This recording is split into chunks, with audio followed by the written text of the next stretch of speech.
to the Haunted Chapel. It's like church, but for metal.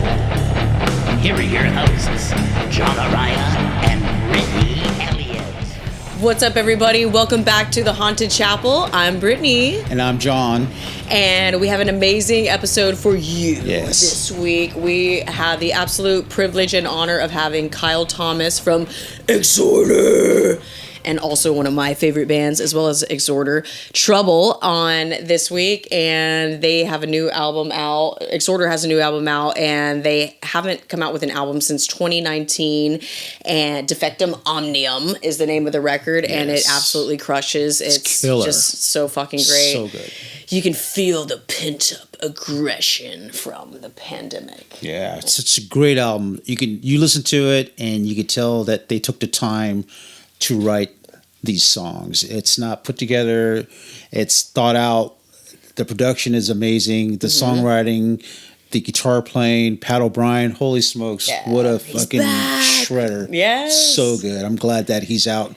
He's out. Yeah. And playing again, like where he should be, because he's got so much slack, for all that bullshit that happened to him in the past, and he's like a new lease on life for this guy, because he's such an not only amazing guitar player, but real good dude. Yeah. So we got to talk to Kyle Thomas, and between his super hectic schedule, he's been doing a lot of interviews, and he just has a lot going on. So we're super grateful we got the chance to sit down and talk to Kyle. Love his vocals, and he's just an all around amazing dude. So here we go. Without further ado, here is Kyle Thomas. Hey. Hello. There you are. Good afternoon, y'all. Sorry about that. We had the wrong screen on. I'm like, what's going on here? We're still new to this. Good. Technology. Y'all are one step ahead of me. I did one podcast and never did a second follow-up show. You're probably a busy guy, man. This new record probably got you busy. It's so everybody wants some info, because a slice of the Kyle pie. Yeah, it's so great. It could be some of that. It could also be something to the effect that I keep meaning to make an appointment to get checked for ADD, and I just keep forgetting to make the appointment. Sounds familiar. Well, thanks for coming on. I really appreciate it. I know you're busy and you got a lot of stuff going on. So No, I'm honored and privileged. Thank you. Wow, thank you, man. Thank you. Same here. Well, congrats on the new record, man. We listen to it all the time, and since it came out, I was waiting. Well, thank you. At the shop, she'll start tattooing the clients. She's like, "Do you mind if we listen to some Exhorder?" They're like, "Yeah, sure." If you mind or not, we're listening to Exhorder. Right? Well, good. Yeah, that's fun. I appreciate that. That's awesome. Yeah, we worked really hard on the record. There's no doubt about that. Yeah, for sure. It sounds great. I can tell you guys put some care and love into it. The songwriting is phenomenal. I think it's really good. It stays true. It stays true to the punk rock thrash genre. I love it. Yeah, man. It's weird writing that kind of stuff when you're not a kid anymore and you're an old guy. It's different. Yeah. So you have to kind of dig deep and find a different channel sometimes. Find inspiration, the source. Exactly. Yeah. The pandemic was a lot of ammo, and that's that made us all pretty angry and kind of jaded, and that was the album that we needed coming out of that. I think there's probably a lot of people that took a lot of inspiration off of it. And maybe they were able to get their albums out sooner than 4 years later, but we took great care in the songwriting process, and I just really felt like we shouldn't rush it. We should make it the best that we can. It took us 4.5 years in between albums. Is that right? 4.5 years, something like that. So, it by art standards, that's actually not that long. Because we had 27 years between the second and third albums, so 4.5 years is kind of like a treat. Yeah, it's just a blip in time there for 4 years. But the sound's amazing. The riffage, the soloing. I wanted to ask you about the soloing. Who was that Pat soloing, or was that who's soloing on the record? Was that you? It's mostly Pat. Pat? Amazing. Pat did the majority of the lead work. Mm-hmm. Jason and I did the rhythm guitars, and therefore we did a handful of leads, guitar overdubs, that sort of thing. But when it came to like the ripping, crushing, the good solos, that was Pat. And also the last song, You're Six, features Bruce Franklin and Rick Wartell from Trouble. Awesome. Right. Yeah. The Six song is awesome. I love that last track. It's great. Thank you. Yeah, Pat O'Brien, man, what a shredder. I mean, I got to meet him. He came out and filled in for Gary Holt for like the last week of European Slayer tour that we did. And man, holy smokes, I couldn't take my eyes off him. He's unbelievable player. Yeah. Phenomenal. It's good to see him back. Cooler than the other side of the pillow. Just chill, laid back. Not too worried about fanfare. Mostly, it's like he told me one day, he's like, I kind of spent most of my career trying to just be like Angus Young, just kind of rocking back by my amp and just hanging out and staying off the socials.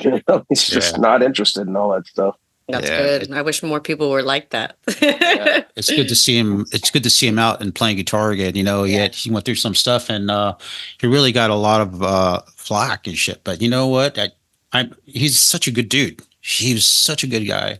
It doesn't take away from how. That could never take away from who he is and his skill and how badass all of his albums are. So and that's why Team Pat.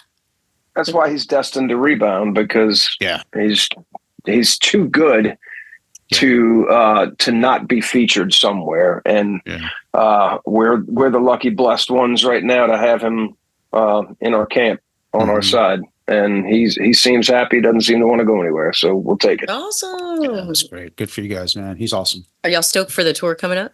That's pretty soon, huh? Yeah. April? Yeah, we're really ready because we've been in several different incarnations over the past few years, slugging it out, making sure that we fulfill all of our contractual obligations, but not just from that perspective that, we always had a plan, like we're going to keep this thing going, keep moving forward, which is how the guitar ended up in my hands. And I'm actually much happier in this band than I've ever been. So I'm a musician first. A lot of people are like, when did Kyle start playing guitar? 1984. When did you start playing guitar? Now, what's my excuse for only being the world's okayest thrash guitarist? I don't know, but I'm trying.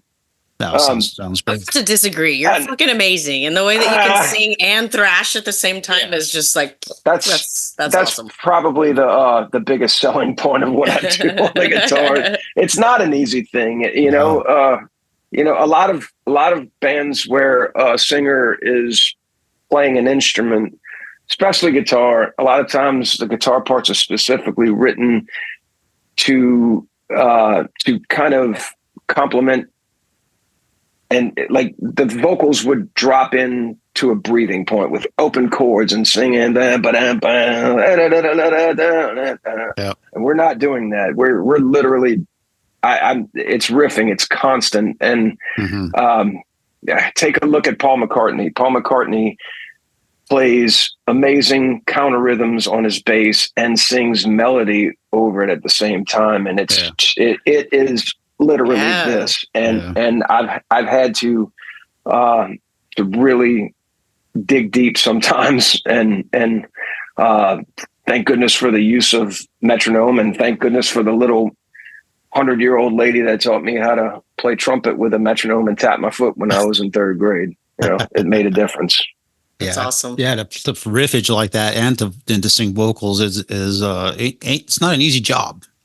No, not at all. Definitely. So, I try not to think about it too much, because if I do, I might freak myself out and then not be able to do it, and that would be terrible.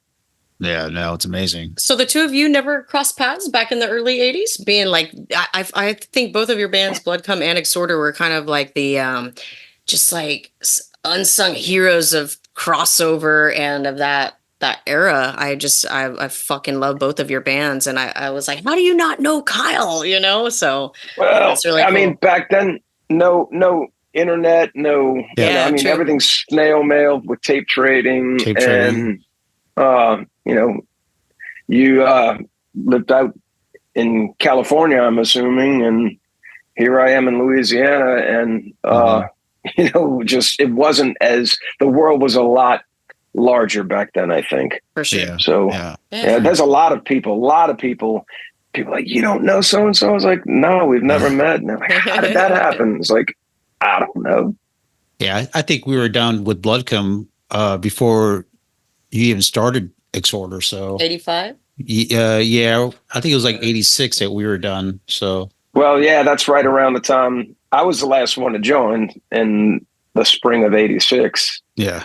I was 16 years old, sophomore year of high school. Yeah, for sure. What a great time to play thrash, punk. What a good time to be alive and to sure. be around. Yeah, when that music scene was just that metal, that heaviness was just being born. You know, it was just was brand new. You know, I think maybe the crossover didn't happen quickly for some people. I know for me, it took a minute. My brother gravitated towards the punk stuff before I did, and then he tricked me one day. I was like, I don't like that. And then he put on Animosity by Corrosion of Conformity, and he told me it was a Metallica demo. And I was like, God, listen to that, man. Listen to that. Holy shit. Like, is this like they're working on a new album? What? And he's like, you like it? I said, yeah. He goes, well, that's punk rock, Kyle. And I'm like, what? He goes, that's Corrosion of Conformity. I said, get out of here. It sounds like Metallica. And he's like, no. So you like it? Yeah. So you admit you like punk rock? Admit it. Say it. Brotherly love, right? Yeah. So, but then I started, I was a huge Slayer fan, Megadeth, Exodus, starting to get into, other things like that, and seeing, like a Verbal Abuse sticker on a guitar, or a Dead Kennedys sticker, and it's like, they like that too, and then it just kind of made it okay to like. And then fast forward maybe 3, 4, 5 years later, I'm like gravitating away from thrash, more like into punk, and it was just speaking to me more. There's a lot of bands that came out in the late 80s that are still playing to this day that I just never really connected with in the world of thrash, because by the time they came out, I just didn't even want to hear much metal anymore. I was like totally into the punk thing. Yeah. So that punk rock had a big influence on your songwriting, because I could hear it like on the last album, the song Forever Beyond Despair. You can hear that punk, that dun, dun, dun, dun, dun, dun. You can hear the influence on that. I love that. Yeah, that's one of the ones that Jason and Sasha had crafted musically in the very beginning of the writing sessions for this album. And they threw it at me. I was like, I know exactly what to do to this. Yeah, that's a great tune. And Hanneman was like obviously heavily influenced by punk. Well, yeah, he brought the punk influence into the band. I mean, he showed up one day. They had a gig at the Guitarist, and he showed up with a bald head. And we're like, what? Oh, wow. This is like 80. Must have been like 83 or 84, and we're like, what the heck? But I mean, it was natural because he was a punk, so it was like, he didn't give a fuck, and that's actually punk rock. He didn't care about the image. But tell him what Carrie showed up in the same day. It was more attitude. That was the high school where they just showed up. Carrie showed up in his heavy metal garb, the spandex, the striped top, right? And the other three showed up in shorts and flops and tank tops, short shorts. And Carrie didn't get the notice. But there's a picture photo of them, like both of them are looking at Carrie. Carrie standing there like, really, guys. it's the punk rock. He brought that attitude. You know, that punk rock attitude. Wasn't more just looks. It wasn't just looks. It was the attitude, the punk rock attitude, which is like a lifestyle. It's not really like for some people, it's a fashion. Right. Yeah, for some people, it's a fashion show. It's a statement, but for other people, they live it. You know, like it's a mindset. You know, I mean, exactly. I know people who are like high profile attorneys and stuff that like know more and live more punk rock than anybody else I've ever, exactly. You know, that I've known. It's definitely more about what's in your head than what's on your threads. Yeah, exactly. For exactly. Sure. Hey, you should put that on a shirt. It's what's in your head, not on your threads. Not on your threads. What's that thing you said the other day about? We spoke with Dan Lorenzo yesterday, and you said something. Patriarchs in Black. The 80s and the Hades. Yeah. He's like, he said Dan from Hades in the 80s or something like that. So talking about Dan Lorenzo and Patriarchs in Black, how did you come to meet Dan Lorenzo, or how did he connect? How did you guys connect? Dan reached out to me. It was either on Messenger or via email. Mm-hmm. Just told me who he was, told me, you know, what Patriarchs in Black is, what he's, you know, who's working, who's involved, and what the kind of concept of the band is. I was like, that's cool. And then just asked her, I mean, are you available to, and I don't say no a lot to people that want to collaborate. It has to be pretty terrible for me to not want to do it. But when Dan, everything that Dan's ever sent me is like, oh, this is great. This is like, it's all very high quality and particularly in line with things that I like. You know, the Twisted Sister song.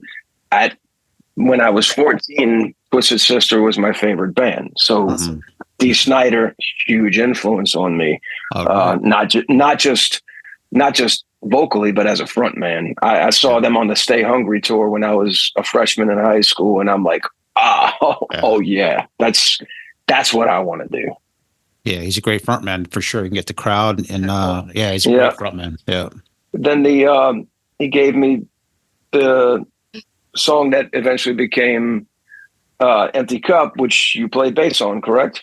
Yeah, that's right. Yeah, and said, do you think you can do something like this with this? I was like, well, this is pretty much a slow and low pitch over the plate with a cabbage ball. I'm pretty sure that, you know, it's set up for vocals perfectly. Like I'm listening to it and getting ideas just on first listen. That's a strong, you know, signal that it's going to be something that I can work with here. So I think I was probably one of the last people to turn in a finished project, which is not uncommon, but I brought it in on time.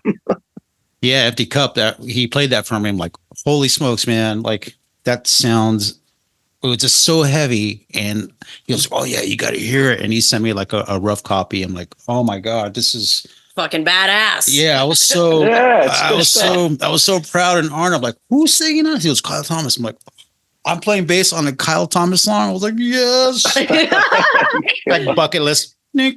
Yeah, crossed off. Hey, man. Thank you. Hey, that's awesome. Oh, thank you. You're both very legendary. But it sounds great, I think, and everybody brought it to the table for it. It's one of those songs that in its simplicity, it resonates strongly. And I explain that to a lot of people when, you know, bands that don't play a lot of notes and, you know, a lot of scales and tricky riffing and all that stuff, and just people bag on them sometimes. It's like, do you have any idea how important it is when you're playing something simple not to make a mistake? You can make so many mistakes playing thrash and punk, and between the distortion and just the fact that you're already over here before, like playing 12 different notes than the one that you just played wrong. Whereas,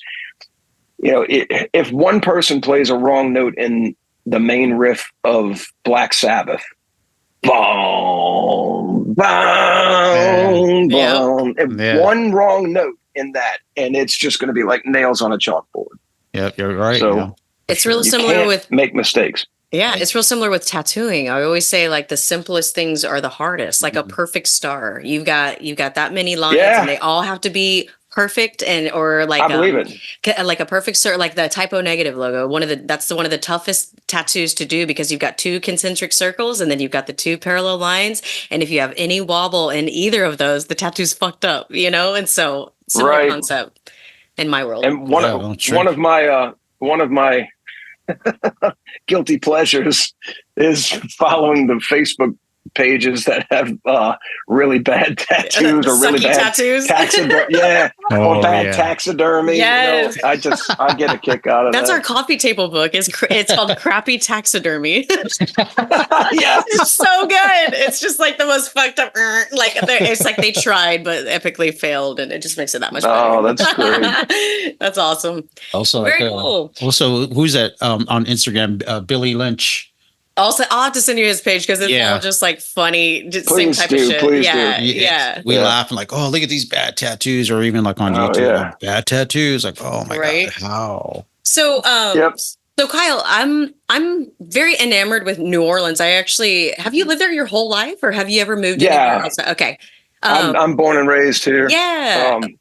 I mean, I live in the suburbs, but are you in Metairie?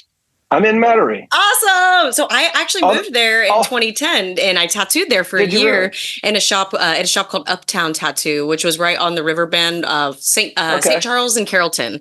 So it was like right there on the corner. The river's right there, and it was like right across from a daiquiri shop. So we were always slammed with drunk people, and it was so fun. It was like one of the best years of my life. I loved it. It was just like I felt like I was on a different planet. I'm like, I fucking love these people. Like New Orleans is just. It's just a completely different vibe. But then my brother had a son and I wanted to go be an aunt. So I moved back to Texas. But I love New Orleans. It's just like a certain type of person like you that it's just like everybody's just true to themselves there for the most part that I encountered. Like everybody's just like they're having fun and music is number one in New Orleans. And it's just such a magical place.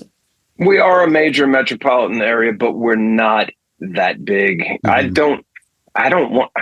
I want to say I don't know that Greater New Orleans has ever been much bigger than about 500,000 people. Mm-hmm. Cool. So most people know somebody who knows somebody who's related to somebody, and we're cousins. Oh, okay, yeah, and it's true. So when it comes to the music scene here, it is particularly incestuous in that regard. My first two bands that I was in when I was 14 and 15, I played bass in one and sang in the other, and Jimmy Bauer played drums in both of them. So was Armageddon and Raid, yes. And I got kicked out of Raid for having short hair, and Jimmy got kicked out for being fat.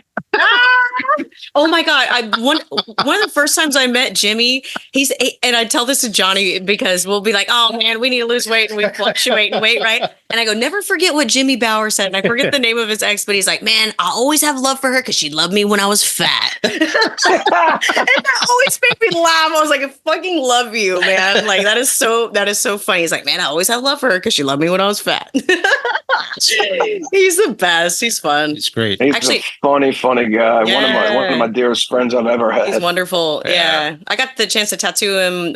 We've been friends for years because he called me the chick stage diving in the I Hate God show. So I mean, I've seen I Hate God more than any fucking band ever. I have their logo tattooed on my hand. He's like, man, I know you. Your fucking ass is always jumping off the stage of that bullet bill. So that's how we met. Then he toured with my friend Cece, who jams in Phobia. And so I would, follow them around and hang out and stage dive. And so he wound up getting tattooed after Joey passed. So I was very honored to do that. It was a drawing that Joey had done on Jimmy. So we really bonded over that. And I love him. He's just amazing, true to himself and doesn't give a fuck what anyone thinks about him. And he's the best. No, that's true. Yeah. That's absolutely true. I love Debris too. He did Debris with Dave Chandler, Debris Incorporated, a little punk rock. Did he play with that? Yeah. I know. Ron Holzner was in that also. I think it was just the three of them. It was just Dave, Ron, and Jimmy. Mm-hmm. Man, things are hazy from that part of my life. I heard I had a great time back then, but I don't remember. That's so fun. We listened to an interview where you were like, man, everyone tells me the 90s were great, but I don't remember them. That made me laugh. True. I'm not proud of it, you know. Like, so were you into grunge, and were you into like that era of music?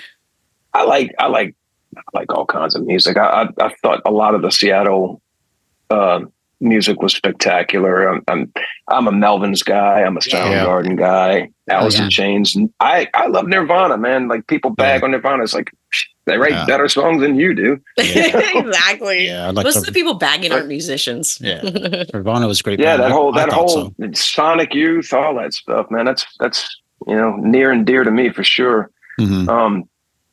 Yeah, but at my house, you're going to hear a lot less metal at my house than you're going to hear like new wave or funk, 60s, 70s funk.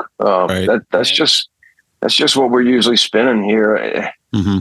If I owned a pizza kitchen, I love pizza. Oh, yes. If I owned a pizza kitchen, I'm pretty sure I wouldn't come home at night saying, man, I could sure use a pizza. Yeah. Yeah. Exactly. Oh, give me a burger. Well, you're the same way though, and you guys are only a couple of years. Or you're 54, Kyle? I'll be 54 on Saturday. That's right, the 23rd, right? Or when's your birthday? 23rd, and then Johnny. He just turned 55 on March 10th. So you guys are only like a year and like a week apart. Happy after birthday. Happy birthday. Yeah, thank you. But yeah, Johnny's the same way. It's funny. Like, my clients at the shop will be like, all right, Johnny, let's hear your playlist. And he's like, and it's like ABBA, Beatles, and, like disco. And then mine's like fucking Slayer, Pantera, Exodus. So we mix it up, but I love that stuff too. But I just, I'm a big grunge head too. I love all that stuff, but I love it all. But Johnny tends to be a little bit more, he's like, I've been in the metal world my whole life. I just want to listen to ABBA. Yeah. And being that we're children of the 70s, what was cooler in the 70s than Kiss, Queen, Godzilla, Evel Knievel, ABBA, Saturday Night Fever soundtrack? My God, I got the Saturday Night Fever soundtrack for my 8th birthday at a pizza party. And I just remember opening up that, the gatefold. Wow. It's like, holy mother, look at this. This is great. And I still have it. We still listen to that. Yeah, for sure. I've sent messages to Steve Gibb going, we're listening to your dad. Your dad's my Which hero. I'm sure everybody probably does that to the poor guy, but he just laughs. He thinks it's funny. Barry Gibb's like one of my heroes, man. The four of them, Maurice, Robin, Barry, and even Andy. I mean, those guys are just phenomenal. We were out at a bar on St. Patrick's Day the other night, and somebody played I Just Want to Be Your Everything. Oh, I love that song. And I mean, I was just listening to it going like, they were all incredible. There wasn't a single one of them that couldn't sing lead. Exactly. Yeah. I love Andy Gibb. I mean, Shadow Dancing. I mean, those songs come on and you just can't help but move. Yeah. Let's be honest. Start shaking it, So good. Yeah. I love that era. Like, Thank God It's Friday. And I was into disco when it first came out. I'm like, what is this? This is new music. What is this? It was different than the rock and roll that was out at the time, like, Jerry Rafferty or ELO and stuff like that. It was a different change of pace, and it was refreshing because it was different, And played by real musicians. And I think that's the biggest thing about it is none of it was really electronica, which I don't have a problem with. Mm-hmm. But, you listen to some of those drummers and bass players in the funk and the disco bands, and it's no joke, man. It's real. Yeah. And then the musicianship between them too is just unbelievable. They were all studio cats, so they were just spot on. They sat there reading their charts and playing. Like, wow, how do you do that? I can never do that, but amazing. Yes, you could. No, reading charts, playing, and looking at a chart, and like, okay, know how to read notes on a graph. I'm like, So you play more by ear? Yeah, it's by ear. I mean, it's like a whole nother language, and I could never grasp that. I could never read that. I spent 5 years in private trumpet lessons, and then I was in the chorus for 3 years reading, and I was reading sheet music fluently. Wow. For most of my childhood, but I haven't looked at it a whole lot in 30 something years. So now what I will do, like when I have students, is we'll go over some of it, just the fundamentals, so that they understand what it all kind of means. But if someone sat me down with my trumpet and the Flight of the Bumblebee and said, go, I'd be like, I don't know. I don't know what this is. Yeah, that was always tough for me. I could never grasp that. I can never read that fast. So I learned by ear, to put on a record and like, oh, that sounds like the note. Okay, that sounds like that note. And just went from there. And that's how most people in rock and roll are, man. As you probably well know by now, when back in the early days, I want to say about 1992, we were out on tour and we did a show at 7th Street Entry in Minneapolis, and Helmet was playing First Avenue that night. Right. So the deal was, if you went to the Helmet show, you could get into the 7th Street Entry for $1 after the show was over. So like we played after Helmet finished downstairs in the 7th Street Entry, and that place was packed, man. I mean, look, if I was curious to see a band and it only cost me $1, I'd go too. Yeah, for sure. So Chris Nail, our original drummer, was he's a fully accomplished jazz drummer. He went to LSU on a full scholarship, played in the jazz ensemble. He was on the marching band, so he did drum corps, all that stuff. He's a technical drummer, and he did transcriptions of our second album in a book, and like basically it's sheet music for the album. And he told me after he met John that played drums for Helmet back then, he's like, he is the first drummer I've met on tour that actually reads sheet music like I do. Wow, that's it. There's just not that many. No, that's legit. You can just read, right off the fly. All right, I can play this chart right now. That's amazing. Yeah, so it's cool. legit. We have a friend of ours in town, is rad, amazing tattooer, old school tattooer, and he's a huge fan of Exhorder. And we told him that we're going to be talking to you, and he was so stoked. And he's like, I got something I want to ask. So he's a maniac. His name's Weldon Lewis, and I actually got this shirt the first time I saw you guys. It was at Austin Terror Fest, and I met Weldon. Yeah, and so he's like, I call him my grandpa of tattooing. He's like, don't fucking call me that, but he taught the guy that I learned from. So he's like, 2 tiers up from me. Yes. And I've been tattooing 17 years, going on 18 years. So he's been tattooing for a long time here in town, like 30 years. And so I worked at a shop for years, and he's just like, fucking Exhorder. Like, he's a maniac. You're his favorite singer of all time. So I hit him up and I was like, Weldon, we're having the pleasure of talking to Kyle. Do you have any questions? So he had a couple of questions. So sure. And I do recognize the name. Actually. Yeah. Oh, wow. He's awesome. He's old school. Mr. Lucky Tattoo. Yeah. Okay. So Weldon wanted to know, who were some of your favorite New Orleans bands growing up in the 80s, if you have any favorite New Orleans bands? Back then, there weren't a lot of bands that had, in fact, the only band that had even actually made it out of the city with a record deal before then was Zebra. And And I really think that kind of happened because they also had a home base in Long Island. Okay. I think that's where Felix Hanneman is from. So they would base out of here, base out of there, and of course you're in Long Island. You're right in the heart of everything. It's freaking New York, right? Right. So they signed with Atlantic when I was still in grade school. So we all, like everyone here has major respect for Zebra. Zebra trailblazed a lot for a lot of the bands here. So definitely Zebra. Lillian Axe was a band from here that made it out and got a major label deal in the late 80s, early 90s.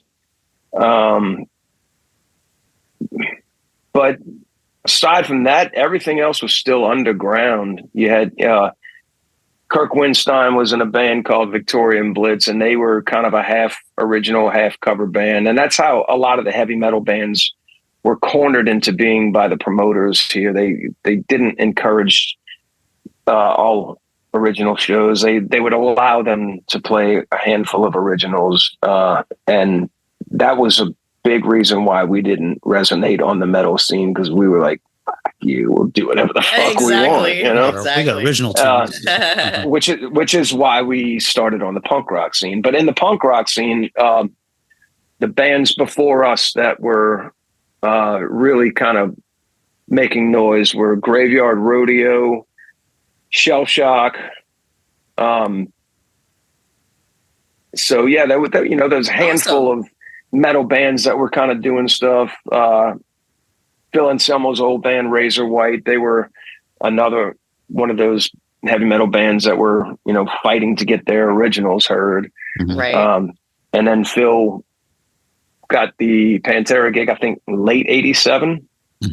So yeah, but we were just like, we're just going to go do our thing over with the punks, and awesome. And eventually we started getting big enough to headline our own shows, and then the punks and the metalheads started coming. So, we certainly weren't the first band from here. And we certainly were not the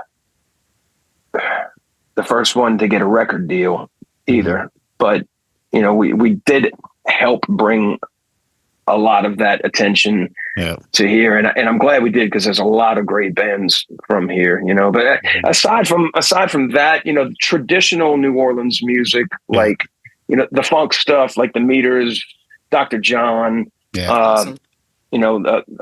There's a lot of soul music here out in Tucson, but then like the early rock and roll,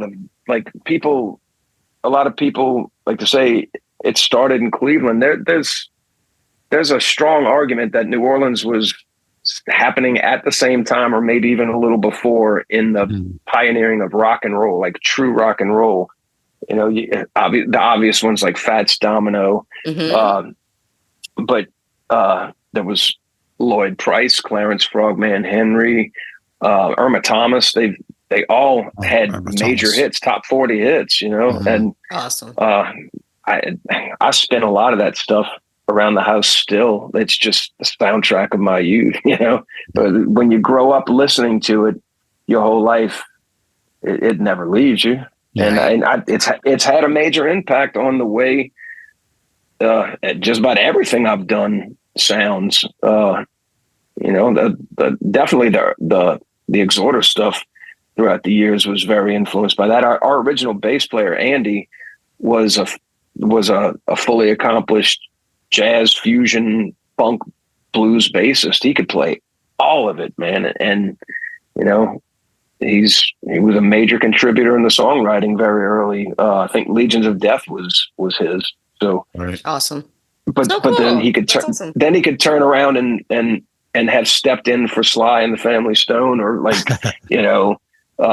Rare Earth. He could have played all that stuff. It's crazy. Awesome. Very cool. He'll be stoked to hear that. And when I worked for him, he had a 5-disc changer, and once a week he changed out the 5 CDs, and he's like, nobody touched the fucking CD player for this week. You're going to memorize these 5 CDs. So we listened to those 5 CDs over and over and over while we were tattooing for the entire week. And we'd be like, God, I fucking hate this CD. But then you'd find yourself really loving it no matter what it was, So yeah, so that's really cool. And he was super diverse. He loved soundtracks and soul and funk as well as metal, but we really didn't listen to a lot of metal at the shop because it was a little too chaotic for most customers to sit there and get tattooed and listen to metal. Yeah. You want your clients relaxed and not uptight. Exactly. People that don't listen to metal to unwind don't deserve that. For sure. It makes the tattoo session a little more punishing. Yeah, exactly. Yes. Okay, so one actually, there's 2 more, but he wants to know: are you going to start doing skank ball again? Nah. When we used to do that, none of us had anything to lose. You're right. And the last I don't one. I don't want the liability, and I suspect that the if we went on a Live Nation tour doing that, they'd be like, "Whoa, pull the plug on these guys." Right? Funny. He's silly, so I'm sure that was the silly question. And the last one was, what was your first show ever, Kyle? What was the first show you ever went to that maybe they opened your eyes like, holy shit? Was it Twisted Sister? No. I had been going to concerts for a couple of years by that point. I was about not quite 3 weeks shy of my 13th birthday, I think, when I went to see Ozzy Osbourne on the Speak of the Devil tour, and Vandenberg was opening on their debut album. And we got there after Vandenberg took the stage, and I mean, I'm running. I'm like, I had seen the video for Burning Heart. I wanted to see this band. So I walked into the arena, and as I walked in, I remember it's at the Mississippi Gulf Coast Coliseum, and they've got swinging doors to get from the concourse into the venue. And I just pulled the doors, and it was just this, and I just looked down, and Adrian Vandenberg is just, wow. Yeah. Awesome. And I think they were opening the show with Your Love Is in Vain. And I was glued. I was hooked. I was like, oh my God. And the next day I walked to the record store, Peaches Records and Tapes, and I bought the Vandenberg on vinyl, which I still have. Awesome. Wow, that's great. That's so cool. That's how it works. Yeah. That's how it's supposed to work, right? Exactly. Yeah. Awesome. Yeah, I think mine was also Ozzy. I think it was the first. What was the first album with Jakey Lee? Was that Ultimate Sin? Bark at the Moon. Or Bark at the Moon. Bark at the Moon. That's the tour I saw my first with Motley Crue arena tour. I'm not sure who was opening. I'm not sure. Well, the leg I saw was Motley Crue. It was a Shout at the Devil tour. Nice. That definitely changed my life too. They were as lousy as they played. It was awesome. It was great. Fuck yeah. Actually, I tell people like that first Motley Crue record is probably as close to punk rock as you can get to, like, it's that fine line of glam punk rock. They had that nice fine line there. Yeah, absolutely. And then they took that heavier turn with Shout at the Devil. But I remember being a kid and like Shout at the Devil was always my favorite. Mm-hmm. And probably the imagery had a lot to do with that. I mean, it's heavy. It's a badass album. There's great songs in there. But as a mature adult or perpetually 12-year-old adult, however we want to say that, I gravitate back to Too Fast for Love too. I think that's the better album. Yeah, for sure. Definitely like raw and punk sounding. And I like that one a lot too. Probably one of my favorite Crue album. I think my only favorite Crue album, actually. I'm more into punk rock there, so but yeah, they were great. Can't deny those songs though, man. Yeah, sure. Hell yeah. Well, thank you. Weldon's gonna be stoked. That's cool. I just remember taking a picture of him in front of the stage and you were just going crazy at Terrorfest, and he's like, awesome. I'll find that photo and send it to you. But we jammed Exhorder for so many years working at the tattoo shop together, and then you finally came through and we were both like, dude, you're gonna be there. Of course, I'm already here, motherfucker. Where are you at? That's great. That's the first time I got to see you. So yeah, thank you for keeping it going, man. Mm-hmm. The new album's amazing. We love it. Thanks so much. Really appreciate it. Yeah. So, I wouldn't ask you, like, writing, your inspiration or influence. You think like I know that New Orleans is like kind of like not a dark city, but it has kind of like this heavy vibe to it. And I can hear it. You can hear it like in the music. And I was wondering, was that like a big influence on your songwriting or your style? Like just the environment around you, their surroundings, energy? Probably. I mean, that's probably inherent for me at this point. But yeah, I mean, when I was writing a lot of the material for the Floodgate Penalty album, I lived in a house that was built late 1800s, early 1900s, a 2-story double shotgun with 12-foot ceilings, and the floors were made from decommissioned ships. So like, the whole vibe of this residence was spectacular. And I'm right there on Algiers Point. If you're downtown in New Orleans and you look across the river, that's Algiers Point. That's where I lived at the time. And I just cloistered myself away writing that album. And I've never felt that connected to a place when I was writing as I was at that time. But for me now, like most of what I'm writing is either what I'm observing in the world or what I'm experiencing myself. Right. Yeah. So, and of course, once it becomes public domain where everyone, the album now belongs to everyone, it's released. And once that happens, I'm less inclined to feel like I should explain what the songs are about. Right. Because to me, that what it's about to me doesn't make, well, shouldn't make any difference to you. Like I try to write things that are going to resonate with everybody, like real talk, real life experiences. Mm-hmm. So, don't worry about what it means to me. What does it mean to you? Does it make you think? Does it make you want? Does it make you somber? Does it make you feel? How does it make you feel? And to me, that's the most important thing. I'm one person. I can't change the world, and I don't know that I want that responsibility.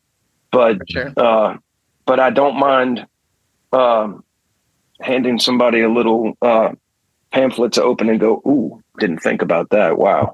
Yeah, exactly. You have to get people thinking, and lots of people live in bubbles. So, and sometimes through music is the only way that they get any kind of experience or open their eyes. Start thinking like that. Yeah, open their minds or their eyes to different things. It's like through music. Like music has such an impact on people, I believe. So if you can write something that opens someone's mind, or maybe not change your opinion, but kind of give them like another viewpoint, and they can okay, I never thought about it that way, know? So yes, that's the beauty of music. I think a lot of people get caught up in their preferred media sources and instantaneously accept what's being regurgitated at them as fact. And it doesn't quite work that way. To me, like once you start doing that, they've got you. That's it. Yep. So, I'm not a guy that loves watching world news because it's usually pretty depressing. Yeah. And I'm definitely not a guy that is all into politics because I don't trust any of them. Yeah. But if I'm going to, if a story catches my attention, I want to know all of the viewpoints of it. I want to know what do they have to say? Well, what do they have to say about it? And I think it's a healthier way maybe of getting a less biased opinion of what's going on. But, then a lot of times I just, kind of put on new wave or funk. Exactly. crack a beer and ignore it all. No shit. Yeah, exactly. But the good thing about you is you think for yourself. Yeah. And that's what more people need to do, because people do just turn on whatever news source it is and they believe this bullshit that's being spewed on both sides. And we're just like, how the fuck do people even believe this? These talking heads are not even believable anymore. It's like they're just acting, and it's very blatantly obvious. But I'll talk to my clients and I'll kind of like, they'll say something to me and I'm like, well, actually, this is the truth. And this is, the other viewpoint. And they're like, oh, wow, I didn't know that, or I didn't think about that. And it gets them going. And after 2 or 3 or 5 hours of tattooing them, we're, may have a different viewpoint, but we have tattooing in common. So even though we may not be on the same wavelength, politically, whatever issue we may be discussing, I may be able to change their mind and they may be able to change mine, because I don't subscribe to that shit. I've always been a free thinker. I've always been kind of a rebel in that sense, and anti-government for the most part. And you watch these people and you're just like, this is bullshit. This is not even believable. So we were very careful to raise our kids to think for themselves. Don't believe everything you see or hear, and always try to, to vet your sources the best you can before you start swinging a bat, Yeah, Absolutely. for sure. Absolutely. Just have a mind of your own. It's very important. And that's what I really, really love. And I took away from this new record is that it's like, it's challenging a lot of the things that were said to us and done during the pandemic and all of that. And everybody was just living in fear and like, what the fuck is going on? Nobody knew. It was such a new thing. And so it's like, keeping everyone locked down, and it made everybody, against each other and want to fight each other, when really we have so much more in common than the media tells us. They want to divide us. They want to divide and conquer. And, without a doubt, this whole bipartisan world that we live in, it's like, I've had people yell at me before when I've said, I actually voted third party on that. And they'd be like, well, that's a throwaway vote. My candidate lost because you voted for a third party. I was like, what makes you so sure that if I was not voting for the third party, that I'd voted for your candidate to begin with? Right. Like, Exactly. don't be so audacious to think that that's where the vote was going, for starters. Yeah. Yep. And, how about this? And that's one of the lines in Forever and Beyond Despair is, it's not a wasted vote if there's enough of them. Yeah. Exactly. Yeah. It's that simple. If everyone would entertain the prospect of getting behind a different candidate with a platform that they can connect with, rather than just always go lesser of two evils, how about I choose not to vote for evil? Exactly. Exactly. I don't know. Again, it's like, I don't want to get too into the political. We vote for music. All right. Yeah. That's it. We feel the same about. I vote for my favorite beer. You know what my favorite beer is? Abita. The next one. The next one. That's awesome. Hell yeah. Yeah, that's great. Real quick, before we let you go, I have to ask you about the Angola Prison Rodeo. And if you've ever been, because that's what have you ever been to the prison rodeo? Because that's what my friends invited me to go to the prison rodeo. And I was like, this is the craziest fucking place I've ever been. And then I wound up moving to New Orleans like a month later, because I was like, you people are so crazy and awesome in this town. I just loved that was so bizarre. And then I was like, wow, this is kind of exploitative, and I wasn't really into it, but I bought some art and I was like, this is so crazy. But I wound up moving to New Orleans shortly after. And I just think that's the craziest I haven't been. New Orleans is less of a country town than it is a port city. So when you start getting west of New Orleans and north, it definitely starts getting country really quickly. So that kind of thing does connect with a lot of people in the state, but you don't hear a lot of people like New Orleans natives talking about making the trip to the Angola Prison Rodeo. At least, not in any neighborhoods I grew up in. It was definitely an experience. I was like, oh my gosh, I wonder if he's ever been. It was just like, who the hell am I? This is crazy. But anyway. Yeah, I know it's a big deal, but I've never been though.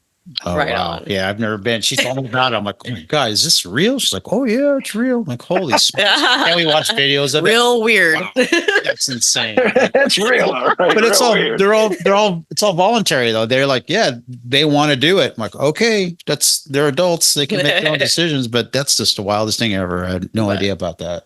Angola. Anyways. Incredible. Well, you rule, Kyle. I've done my best to stay as clear from Angola as possible. Yeah, no shit. No kidding. Yeah. Well, do you have anything else you wanted to put out there, or anything you want to say? Just thanks to everybody that's been so supportive of the band over the years, and really all the bands that I've been in. But especially now with this new album coming out, we've had a really, really strong response to it. Yes. And every time I release a new album, it doesn't matter. There's always a handful of people that complain about it, and that's fine too. I don't expect people to love what I do. Right. And if you like some of the albums I've done and not all of them, then listen to the ones that you like. And if you happen to come to the show, pay attention, and you might change your mind. And if not, still got your albums at home to listen to.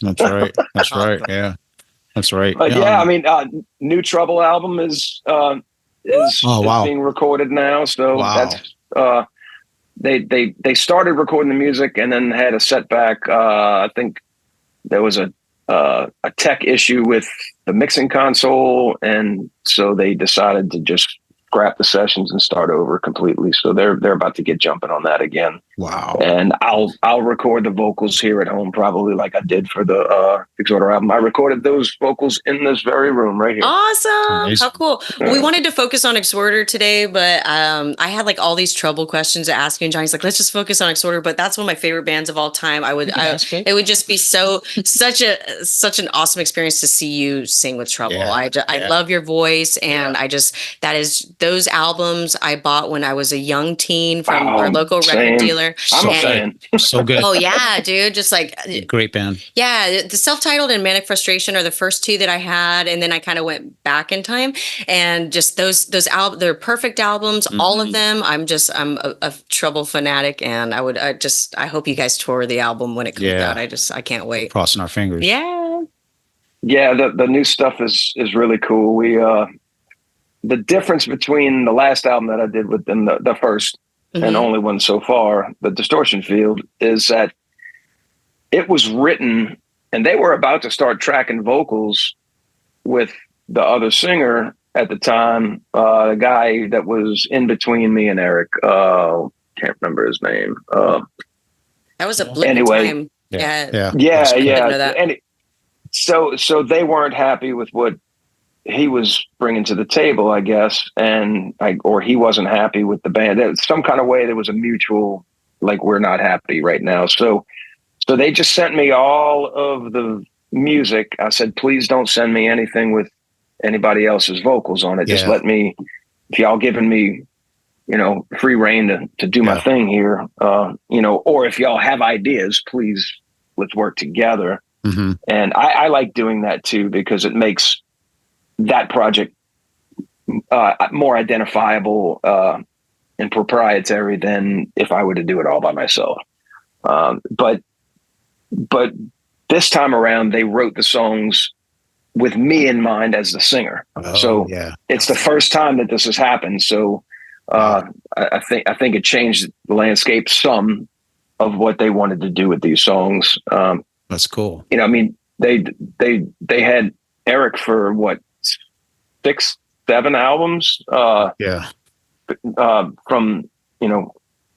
Psalm 9, The Skull, Run to the Light, Trouble, Manic Frustration, Plastic Green Head, and then Simple Mind. 7 albums. Mm-hmm. And so for them, like, even though I've been in the band for over a decade, but we haven't done that much writing together. It's just really been a little. So it's different territory for them to do it with somebody who's not Eric Wagner, Right. Yeah. But we enjoy each other's company immensely. When I first started working with them in the 90s, I was scared. I was terrified because I was a teenager and liked Trouble, and here I am just hoping to God I don't disappoint my heroes, Yeah.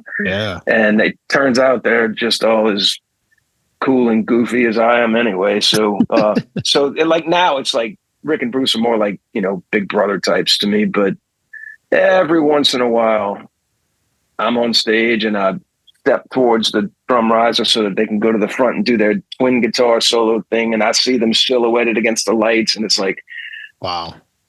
You don't get to see that every day at work. Goosebumps. Yeah, exactly. That's awesome. You manifested that. That's so cool. Office. Yeah. Amazing. That's so cool. On that note, do you have an all-time favorite Trouble song that you like to sing? I don't. That's something that could change daily or even hourly. Awesome. It just depends. But I won't lie. I kind of almost enjoy singing Eric's songs more than my own. Awesome. It's inspirational. It's inspiring. You listen to that, like, man, I want to sing this. Yeah. Yes. Well, and they're such a dynamic band. I'm sorry. And when I joined, the day it was announced, I had never met Eric at that point, and Eric sent me a message and said, "Hey man, just wanted to congratulate you, and I know that you'll do everybody proud, so just make sure you have fun with it."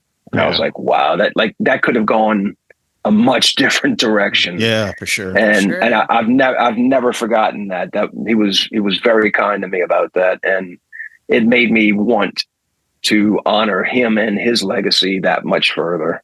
Yeah, that's great, man. He's a sweet guy. I got the actually tattooed Ron years ago, maybe 2015. His brother had just passed, and the skull came through town, and he was just trying to overcome that grief to get through the tour. And he's like, I need a tattoo for my brother. So I did a little tombstone with his brother's initials, and we both cried. And I was just like, what an honor. I remember I bought your records in our local record store as a 13-year-old kid, and now I'm tattooing you. Yeah. I'm just so blessed and honored. Thank you. And we just hugged, and he tried to pay me. I'm like, I am not taking your money. This is the greatest experience of my life. So really, Ron's great. Ron's a dear friend of mine. Also, awesome.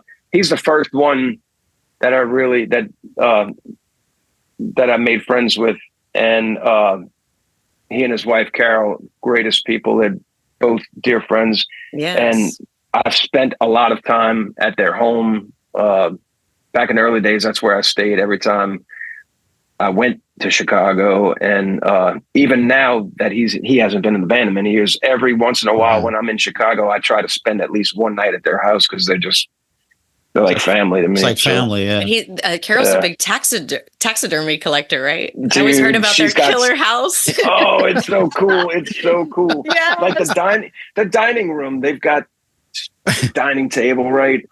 And it's this old, like Midwestern house, right? And so she's got these Canadian geese hanging like they're in flight from the ceiling, and the ceiling's painted like a sky. So it's just great stuff. Awesome. And then you might turn around and there's like a ferret on a coffee table with a top hat and a cane. Like, I always heard about the legendary Holzner house, but never got the chance to go there. That's awesome. It's great. It is great. Absolutely. Cool. Yeah. And like the first time I'm there, like everybody has stayed there. And I mean, everybody. Yeah. Like, they're like, well, hey, let's get everybody situated in rooms. They take me to a room. They're like, oh yeah, this room. Kurt Cobain slept in here once, and I was just like, wow, that's crazy. Yeah, that is. Hey, crazy. and you know what? Somebody's gonna stay there and go, and they're gonna say, Kyle Thomas stayed in this room. They're gonna go. So we smell. That's awesome. Hell yeah. That's awesome. Thank you for your time. You're so cool. You're like so humble and true, and you're just one of my favorite singers. We're really grateful to have you. Yeah, I'm happy to finally get to sit down and chat with y'all. Yeah. Definitely. You're definitely an influence, a big influence on a lot of people. So that's awesome. That's very cool. Like not many people can be like, there's not a lot of influential people out there, like especially in music, that can make an impact.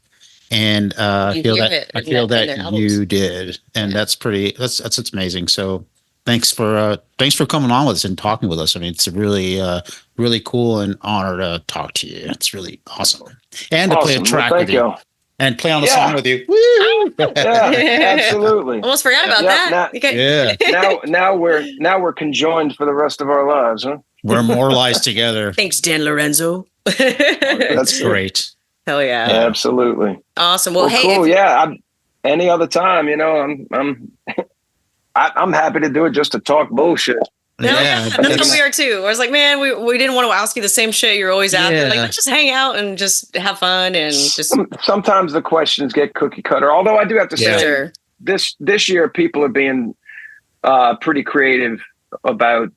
I mean, when a new album comes out, there's gonna be cookie cutter questions. There are, but most people are trying to steer away from that. I think most people are really into real talk. And I think a big reason for that is everyone's got a voice now, whereas before it was so hard to have a platform.